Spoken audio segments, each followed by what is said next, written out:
আজ অনেক দিন পরে আবার তোমাদের মাঝে একটা ভিডিও নিয়ে চলে আসলাম। সবাই কেমন আছো? আসসালামু আলাইকুম।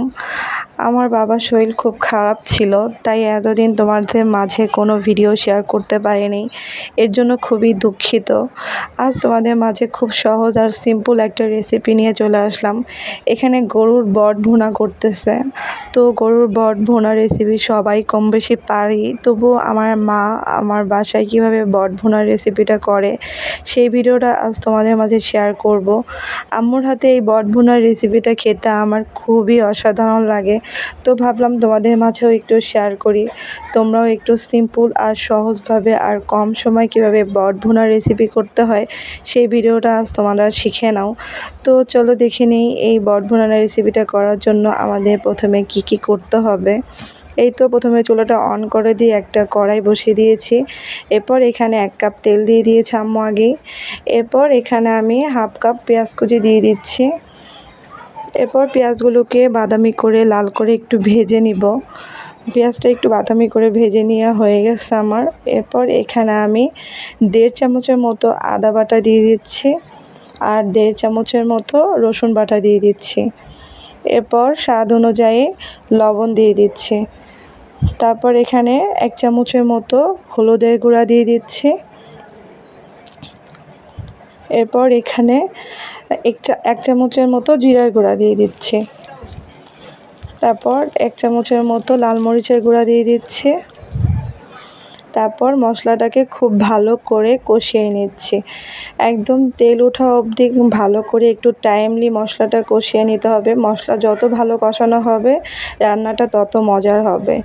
এই তো এখানে আম্মু আগেই বটগুলোকে কেটে রেখেছে। আমাদের বাসায় বট আগের থেকে অনেক দিন জাল করে নেয়, তাহলে নাকি রান্নাটা আরও বেশি টেস্টি হয়। আম্মু সরাসরি ফ্রিজ থেকে বের করে বট রান্না করে না, আম্মু আগেই ধুয়ে পরিষ্কার করে 3 দিন অবধি এই বটকে জ্বালিয়ে নিয়েছে হলুদ লবণ দিয়ে। এই তো তারপর বটগুলোকে দিয়ে দিচ্ছে আম্মু মশলার মাঝে। এরপর খুব সুন্দর করে ভুনা করে নিচ্ছে। তারপর এখানে এক সাইডে আলু কেটে রেখেছে বটের সাইজে একদম ছোট ছোট আকারে। তারপর ওই আলুগুলো বটের মাঝে দিয়ে দিচ্ছে। তারপর সব কিছুকে খুব ভালো করে টাইম নিয়ে কষিয়ে নিতে হবে, একদম পুরো ভাজা ভাজা করে নিতে হবে। খুব ভালো করে কষিয়ে নিবা তোমরা এখানে। অবশ্যই যত ভালো করে কষানো যাবে তত বট ভুনাটা অনেক মজার হবে। এই তো কষিয়ে নেওয়া হয়ে গেছে আম্মুর। এরপর এখানে 1 কাপের উপরে বা 1.5 কাপের মতো গরম পানি অ্যাড করবে এখানে আলু আর বটটা আর একটু সেদ্ধ হওয়ার জন্য। এই তো এখানে পানি অ্যাড করে দিয়েছে আম্মু। তারপরে এখানে কিছুক্ষণ জাল করে নিব, আর নিচ থেকে যেন লেগে না যায় এর জন্য মাঝে মধ্যে নেড়ে দিতে হবে। এরপর এইভাবে জাল করে ভাজা ভাজা করে নিলেই হয়ে গেল মজাদার বট ভুনার রেসিপি।